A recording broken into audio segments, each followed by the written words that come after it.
Every year, some keyboard warrior posts the same tired take. Real hunters use real guns. Air guns are toys. And every year, that guy has never heard of AEA Precision. Because while the firearm crowd was busy arguing over brass and primers, AEA quietly built a pneumatic platform that drives a .72 caliber slug through 3 stacked concrete blocks. No powder, no primer, no recoil that rattles your fillings loose, just compressed air and pure, ruthless engineering. Look, 2026 is not the year of the traditional air gun. It is the year AEA blew the doors off every performance ceiling the industry thought was permanent. We are talking 7,000 PSI operating pressure. We are talking 1,400 feet per second out of a 30 cal bullpup. We are talking 1,500 foot-pounds of energy from a platform you can legally mail to your doorstep. These are not pellet guns your granddad kept in the garage.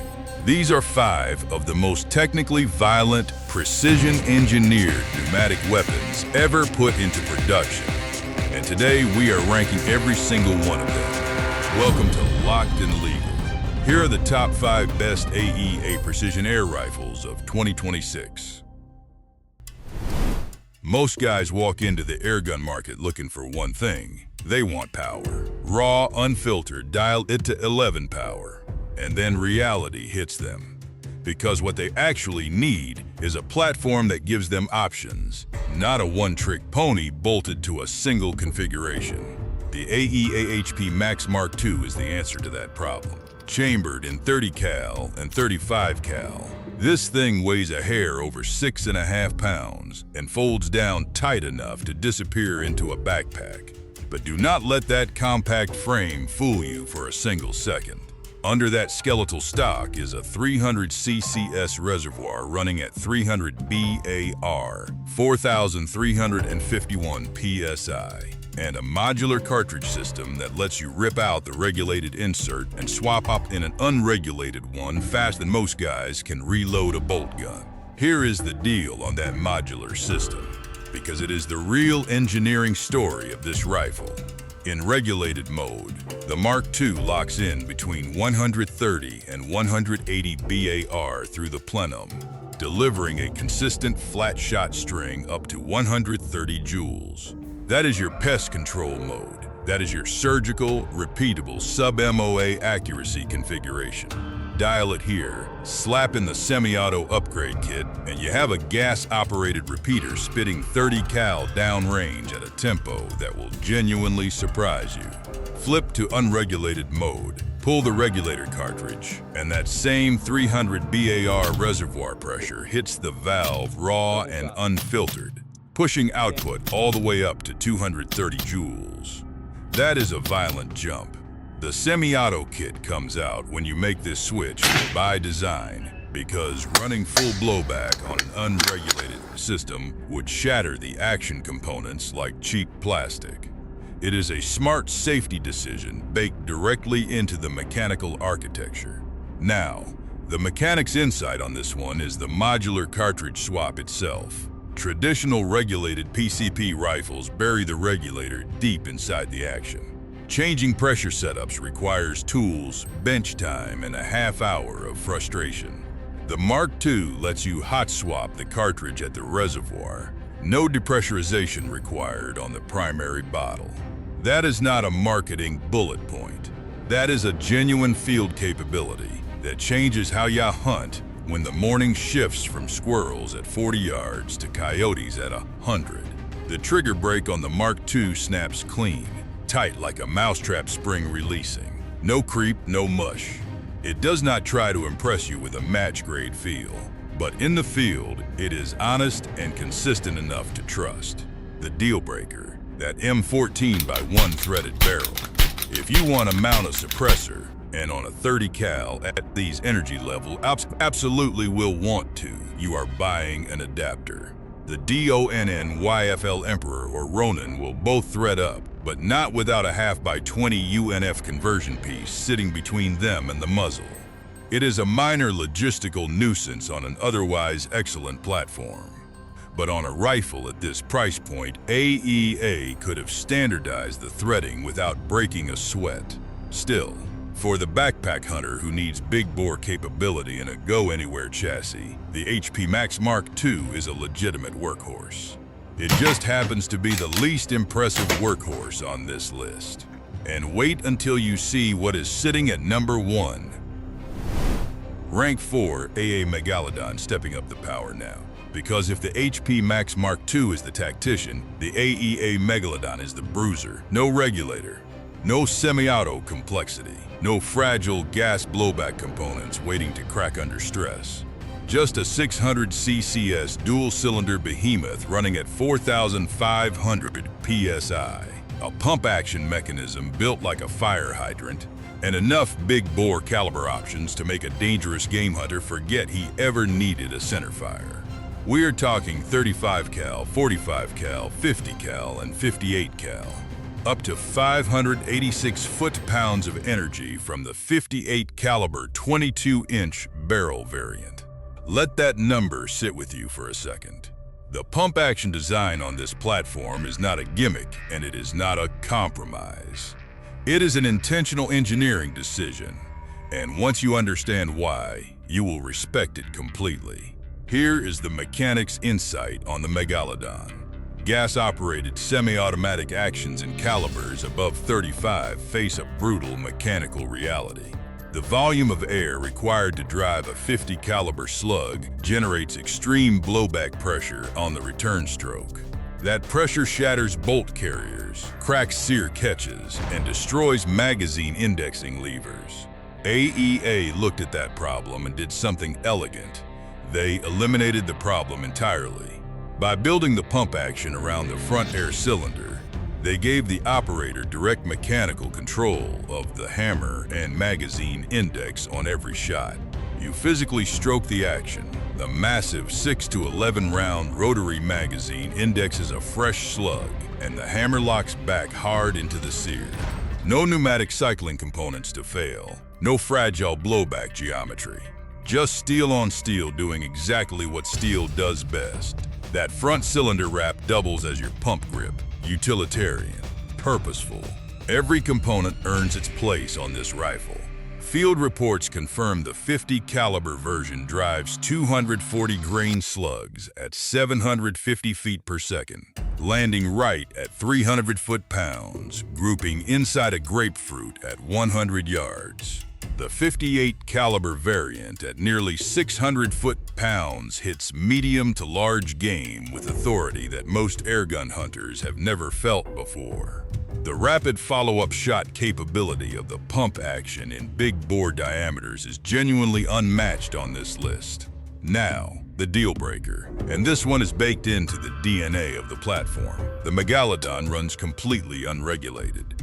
That means your velocity does not hold a flat line across the shot string. At a full 4,500 PSI fill, the first shot actually comes out slightly slower because the hammer spring is fighting against maximum reservoir pressure, holding the valve shut. As the tank bleeds down to the mechanical sweet spot somewhere between 3,800 and 3,200 PSI, velocity climbs to its peak. Then it drops again as the reservoir continues to drain. That natural pressure curve means you are chasing your zero across every fill cycle.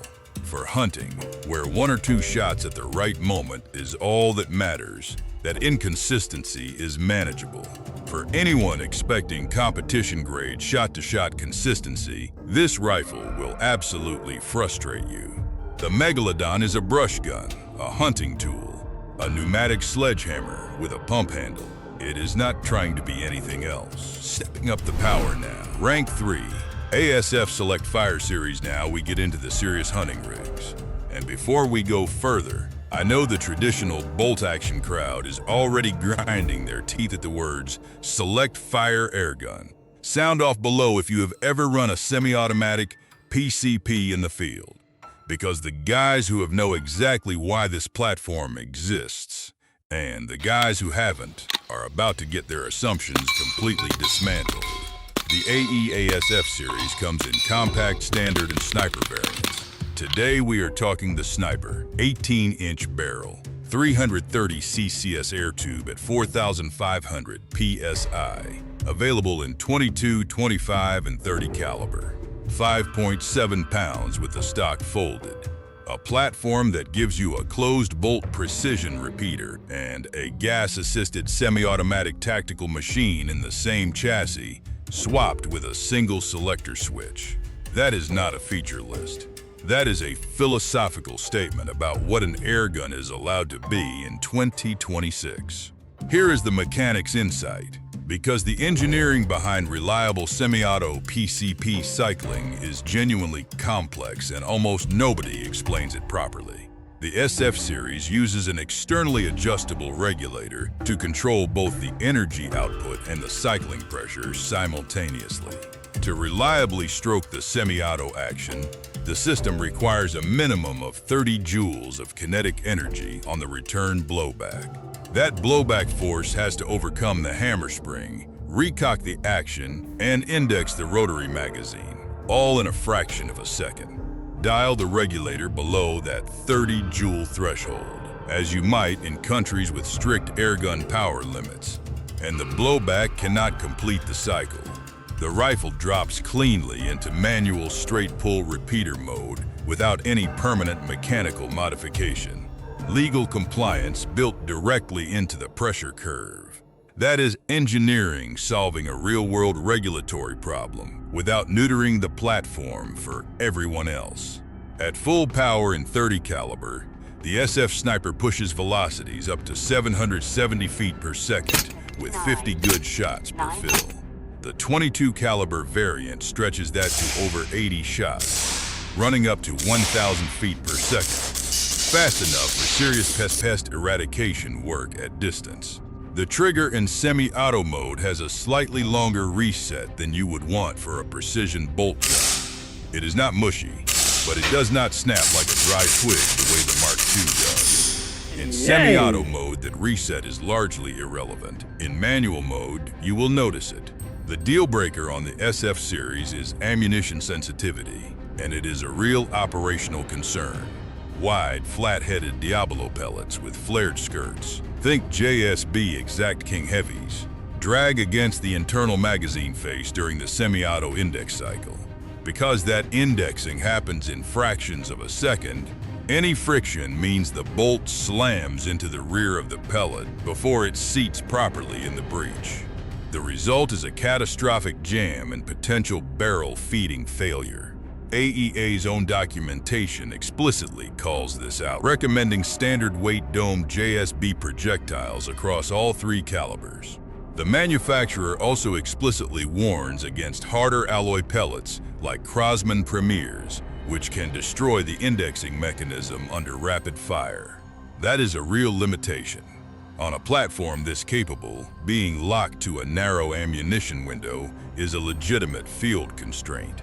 But run the right ammo, tune the regulator correctly, and the SF Sniper performs with a level of dual-mode versatility that nothing else on this list can match. Nothing except what is coming. Rank 2 AEA Zeus Mark II entering the elite tier now.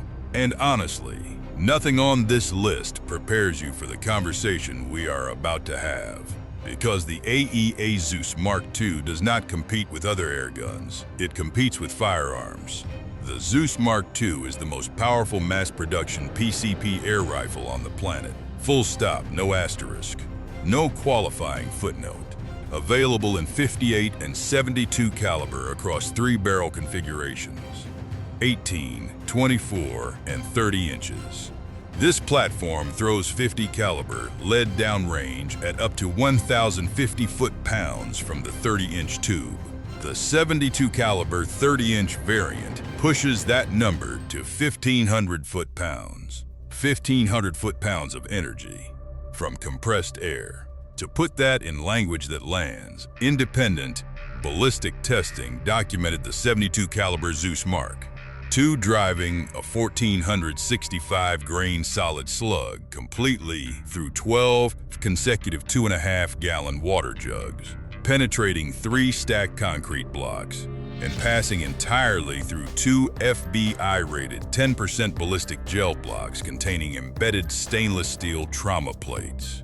That is not airgun territory anymore. That is dangerous game rifle territory.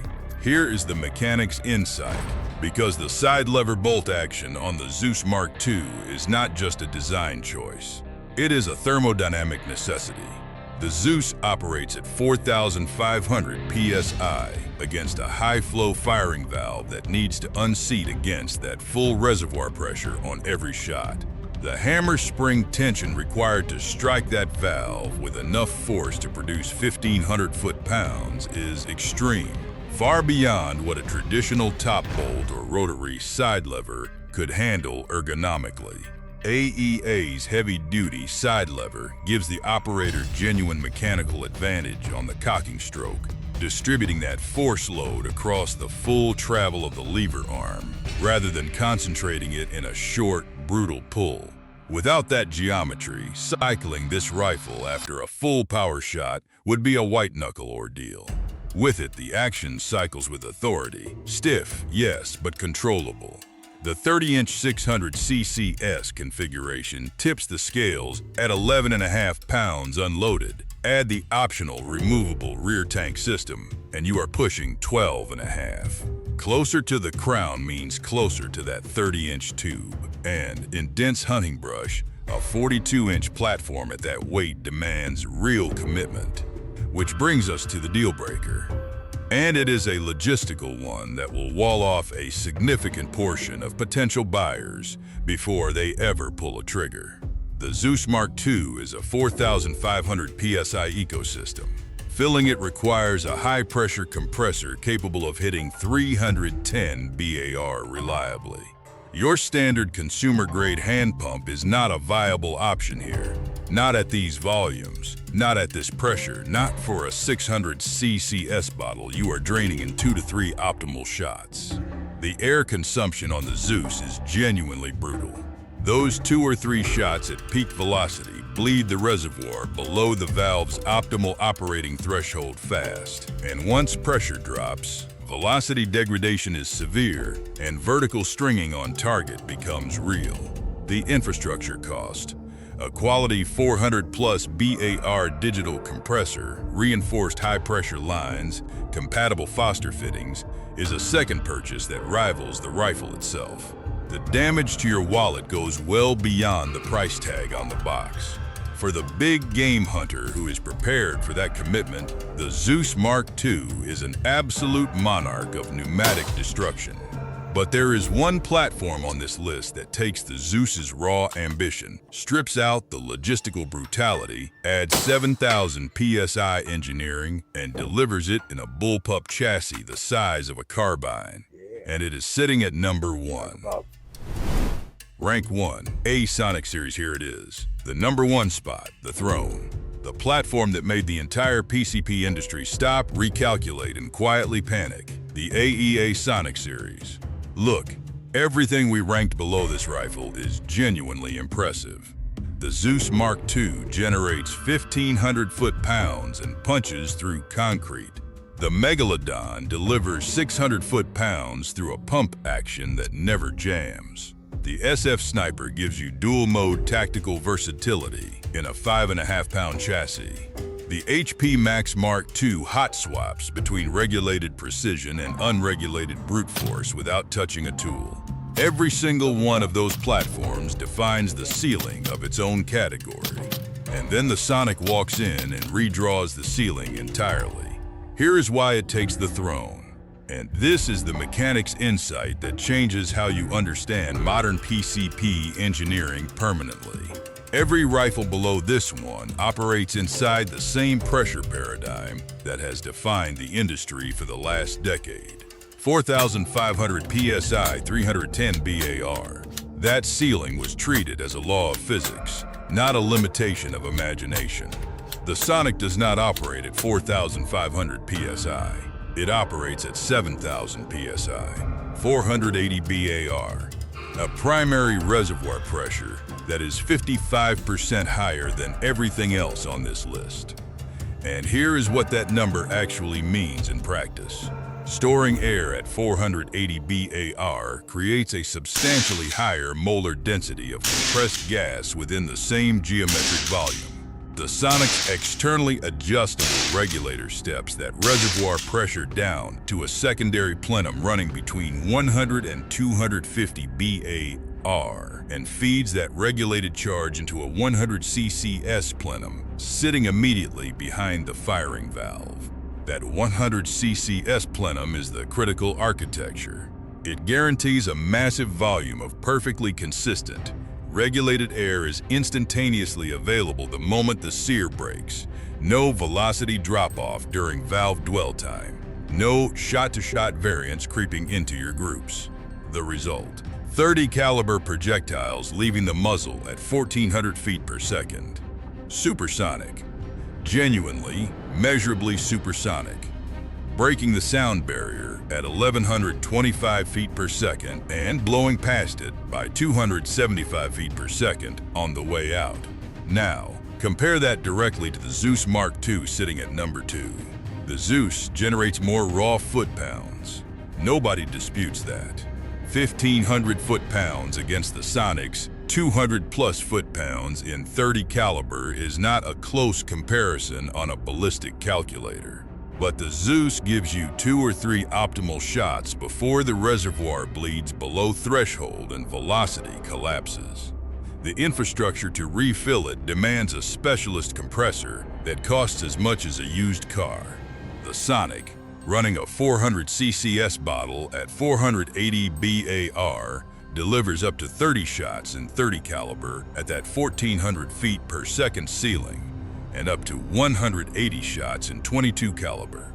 It is not a platform you fill once and nurse carefully through a hunt. It is a platform you shoot with genuine confidence across an extended session. Now compare it to the SF series at number 3. The SF gives you semi-automatic versatility, and it does that job beautifully. But it is locked to a narrow ammunition window to keep the magazine cycling cleanly, and its velocity ceiling in 30 caliber tops out at 770 feet per second. The Sonic hits 1,400. That is not a marginal performance gap. That is a completely different ballistic conversation. At that velocity, standard Diablo pellets destabilize and tumble, which is exactly why AEA developed the WOLFIEKULR Dominator slugs at 117.6 grains, the WOLFIEK Mega slugs at 83.8 grains, and the WOLFIEK RHP slugs at 54.8 grains. Solid lead, high ballistic coefficient projectiles cast specifically to survive the violent acceleration curve of a 7,000 PSI valve opening and maintain gyroscopic stability at genuine supersonic velocities out to 200 yards. The Sonic did not just build a faster rifle. It forced an entirely new category of ammunition into existence. That is what genuine industry disruption looks like. The chassis is a compact bullpup, relocating the action behind the trigger group, preserving every inch of barrel without stretching the overall length into brush-snagging territory. It handles like a carbine. It performs like nothing the PCP world has ever shipped in a production box. Is there a flaw? Honestly, the infrastructure is still demanding. 7,000 PSI requires a 480 bar digital compressor. Standard consumer fills and traditional hand pumps are completely obsolete in this ecosystem. The high-pressure lines and Foster fittings must be reinforced to handle pressures that would rupture standard components catastrophically. But here is the difference between the Sonic's infrastructure demand and the Zeus's. The Zeus asks you to pay that infrastructure cost for 2 or 3 shots. The Sonic asks you to pay it for 30. That math is not close. 7,000 PSI, 1,400 feet per second, 30 caliber, 200 plus foot-pounds, sub-MOA at 200 yards. A shot count that makes the Zeus look like a single-action revolver at a speed shooting competition. The AEA Sonic series is the technological king of 2026, not because it hits the hardest, because it hit the hardest ceiling in the industry and blew straight through it. 5 rifles, 1 manufacturer, and a complete redefinition of what compressed air is allowed to do in 2026. Let's bring it home. At number 5, the AEA HP Max MK2 gave us the most modular chassis on this list. A hot swappable regulated and unregulated system in a 6.5-pound backpack platform that bridges the gap between precision pest control and raw big bore power. At number 4, the Megalodon reminded us that mechanical simplicity is not a weakness. 600 cc's of unregulated dual-cylinder air, a pump action that laughs at blowback failures, and 58 caliber follow-up shots that hit like a pneumatic freight train. At number 3, the SF Select Fire Series proved that dual-mode tactical versatility is not a pipe dream. A closed-bolt precision repeater and a gas-assisted semi-automatic in the same chassis, dynamically controlled by a pressure regulator that doubles as a legal compliance system. At number 2, the Zeus Mark II sat on the throne of raw kinetic destruction. 1,500 foot-pounds, concrete-penetrating 72 caliber slugs, and terminal ballistics that rival dangerous game centerfire cartridges. And at number 1, the AEA Sonic series did what nobody in this industry had the engineering courage to attempt at production scale. 7,000 PSI, 1,400 feet per second. A 100 cc's plenum feeding perfectly regulated air into a supersonic 30 caliber slug that holds sub-MOA at 200 yards and forced an entirely new ammunition category into existence just to keep up with it. That is not incremental progress. That is a paradigm shift with a trigger on it. Now, AEA did not get here by playing it safe. They got here by treating every supposed engineering ceiling as a suggestion. The 4,500 PSI standard was not a law. The Diablo pellet was not the final word in airgun ammunition. The idea that a PCP platform could not rival a centerfire in kinetic energy was not physics. It was just a lack of ambition. And AEA ran out of patience with lack of ambition a long time ago. If you made it this far and you are still on the fence about which platform fits your field, drop your use case in the comments. Big game hunting, backyard pest control, semi-auto tactical, long-range slug shooting. Every one of these 5 rifles owns a specific mission, and the right answer depends entirely on what you are asking it to do. And if you want the raw truth about the best gear on the market without a single dollar of sponsor influence telling me what to say, lock it in right here.